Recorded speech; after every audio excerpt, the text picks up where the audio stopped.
And welcome back. In this edition of So Right, They're Wrong, we're going to focus on one man in particular, Tucker Carlson. Let's start off with this clip of Tucker telling his viewers to confront people who wear masks outdoors. And you see them everywhere when you walk down the street in any major city. If you dare to go on foot from Union Station to the Capitol, for example, in Washington without wearing a mask, angry Biden voters will snort at you in judgment. How could you? They're saying from behind the gauze. How could you? That's the question we should be asking of them in return. The rest of us should be snorting at them first. They're the aggressors. It's our job to brush them back and restore the society we were born in. So the next time you see someone in a mask on the sidewalk or on the bike path, do not hesitate. Ask politely but firmly, would you please take off your mask? Science shows there is no reason for you to be wearing it. Your mask is making me uncomfortable. We should do that, and we should keep doing it until wearing a mask outside is roughly as socially accepted as lighting a Marlboro in an elevator. It's repulsive. Don't do it around other people. I want to now read from an op-ed piece in USA Today with the headline, Fox News should fire Tucker Carlson before his bullying on COVID masks gets someone killed. Fox News is courting death in danger by giving Tucker Carlson a platform to incite strangers to confront and harass mask wearers. He went on a stranger on a bicycle coming from the opposite direction, slowed down as he approached. I thought maybe he knew me, but instead he shouted, "You got a mask on?" "Yeah, I got a bleeping mask. You want me to shove it down your throat?" Now, but what really worries me is that Carlson's dangerous rhetoric is inciting viewers, like the man who accosted me, to take action against mask wearers. I was lucky. Last summer, a police report in Little Rock, Arkansas, said a 64-year-old woman was assaulted for wearing a mask in public. In her statement to the police, the woman said she was struck in the face with a closed fist and knocked to the ground. Now, Tucker wasn't done, though. He also went after parents who had the audacity to have their children wear masks. As for forcing children to wear masks outside, that should be illegal. Your response when you see children wearing masks as they play should be no different from your response to seeing someone beat a kid in Walmart. Call the police immediately. Contact Child Protective Services. Keep calling until someone arrives. What you're looking at is abuse. It's child abuse, and you are morally obligated to attempt to prevent it. If it's your own children being abused, then act accordingly. Let's say your kid's school emailed you to announce that every day after lunch, your sixth grader was going to get punched in the face by a teacher. How would you respond to that? That's precisely how you should respond when they tell you that your kids have to wear masks on the soccer field. That is unacceptable, it is dangerous, and we should act like it, because it is. But too few of us have responded like that. We have been shamefully passive in the face of all of this. It should be noted that everything you heard was obviously not just complete insanity and stupidity. It is also, as you can imagine, extremely dangerous. Now, the Daily Beast spoke with many, both current and former Fox employees, who said Tucker is here to stay no matter what he says on the air. Staffers telling the Beast that, quote, Tucker is invincible and untouchable, and he'll never suffer any ramifications. Another said, he's a good example of how much you can get away with at Fox if your ratings are high. And a former Fox host, Juliet Huddy, says Fox cares nothing about integrity, character, decency. The dirty little secret is that FNC doesn't care about losing advertisers. They make their money via cable conglomerates. Well, my next guest, he just wrote a piece for Media Matters with the headline, Tucker Carlson is the face of Fox News. It's time for advertisers to decide if they want to bankroll extremism. Senior fellow Matt Gertz, he joins us right now. And Matt, you know, I had a conversation with Carl Cameron, who was a longtime Fox guy, and he said he doesn't recognize his old place. But for me, Roger Ailes got pushed. Obviously, we saw what happened to Bill O'Reilly got pushed. Tish Reagan got pushed. Why is there a different set of rules for Tucker Carlson than there seemed to have been for others where there were lines?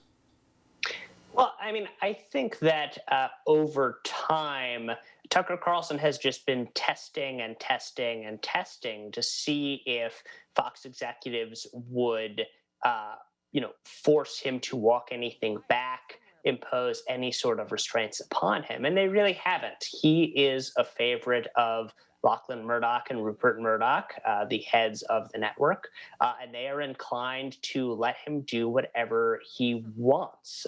It is their fault and their responsibility to reel him in. They're not doing it. And it's at least in part because they think that he is still a moneymaker for them. And I want to get into the money aspect, but to put a button on what you just heard from our guests, it's, listen, the Anti-Defamation League recently said him pushing this replacement theory, if it sounds like code, you don't have to, it's not code. That's exactly what the white nationalists and some of the Nazi tropes have been over the years, that same phrase. They not only said, no, his job's safe, they've put him on basically every show. They've given him every primetime slot, and they've made sure that he is an untouchable there. It's clear. It doesn't matter what he says. According to the Murdochs, he's the golden boy. Yeah, the Murdochs have decided that the Jews will not replace him. He has become the ubiquitous presence on the network as a way of building audience, especially after the election when that was in jeopardy a little bit. Trump had turned on Fox, told his supporters to go on Newsmax, go on OAN instead. They figured out that they could try to keep their audience coming back by running clips of Tucker's show up and down the news lineup, and that's what they did. I'm not going to do justice to some of the garbage, or at least the volume of it that he's done, but I'll just rattle off a few here, Matt, and tell me what I'm missing. But he's been chief among the skeptics of the vaccine. He's defended, remember Kyle Rittenhouse, the kid who had no legal right to cross state lines with an assault weapon and killed somebody, even though he was both underage and unlicensed to even carry the gun, let alone to kill somebody in cold blood. He defended that. He also has said things that have been deemed not only to be anti-black, anti-trans. He's been consistently against immigrants of any shape or form. He lied about the riots on January 6th. He minimized what happened there, and he lied about who was participatory, etc. I can keep going on here, but this is not a one-off. Seemingly every month he goes deeper and deeper into the white nationalist rabbit hole. Yeah, he is a full-fledged conspiracy theorist at this point. And I think one of the more unnerving things about this is he's also one of the most influential forces on the Republican Party. Republican politicians listen to what he has to say, and they're increasingly adopting it. You're seeing his rhetoric about replacement theory begin to get picked up by Republican senators and congressmen. And this is the sort of thing that you used to have to go to the dark places of the internet to hear about. But now a Fox News host is spewing that vile rhetoric every night on his television show. Here's the thing that makes it even worse for me, Matt. It's not that I know Tucker personally, but there are some really dim bulbs if you turn on Fox that I really believe what they're saying. Tucker Carlson was at CNN. He said at the time, and you did this in your reporting, he would never conceivably work at Fox News because of how ugly and hateful their stuff was. He worked at PBS. He worked at MS. Only when he was on the beach would he take any job that Fox would throw him here. And this is a recent conversion to the all-out crazy. My point is, and maybe I'm wrong, but I believe he knows better, and he's just doing this because he can see the ratings at the end of the night. Yeah, I don't know whether he knows better. What worries me is that his viewers don't know better. When he talks about the invasion of migrants across the southern border, when he talks about how the migrants are making the country poorer and dirtier, and it's all a plot to replace the electorate, his viewers are listening to that. And we've seen rhetoric like that spur real acts of violence, of domestic terrorism in this country in the last few years. And giving that sort of language a bigger platform is really quite dangerous. And we've seen here, as you report, that these, oath keepers and these fringe groups here, they look at Tucker Carlson as a megaphone for what they've been saying, that finally they're being taken seriously, or that they're being heard and their messaging is getting promoted. Now, so then I get to I've always thought that, Matt, one of the big mistakes is that you're not going to get the attention until you hit the almighty buck.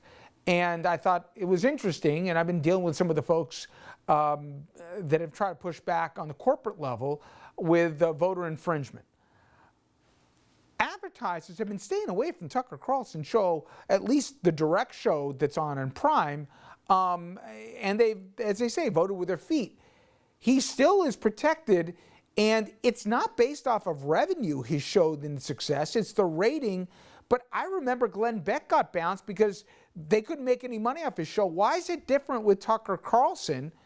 They both had ratings, but both of them aren't getting the anchor sponsors, so there's only so many buy golds and, disaster meal plans you can buy. How's he still the golden child when Beck wasn't?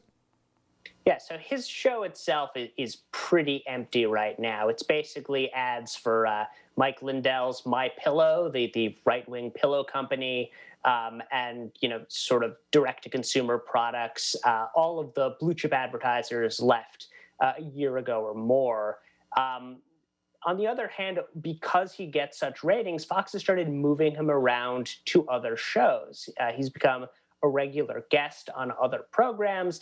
And as I said earlier, they're taking clips from his shows and running them basically as news items during their other programming. So I think what that says is if you're advertising on Fox right now, you are advertising for Tucker Carlson. Your money is going to support his extremism, and it's time for advertisers to take that into account and act accordingly and pull their dollars from the network altogether.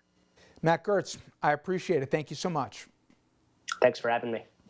All right, everyone, when we come back, we got a new low when it comes to the rights of transgender Americans and the protections that seem to be disappearing by the day in state after state. You're going to hear from a father trying to protect his own kid. He's arrested in the Arkansas State House right in the middle of his testimony denouncing a bill that would hurt his child and countless others.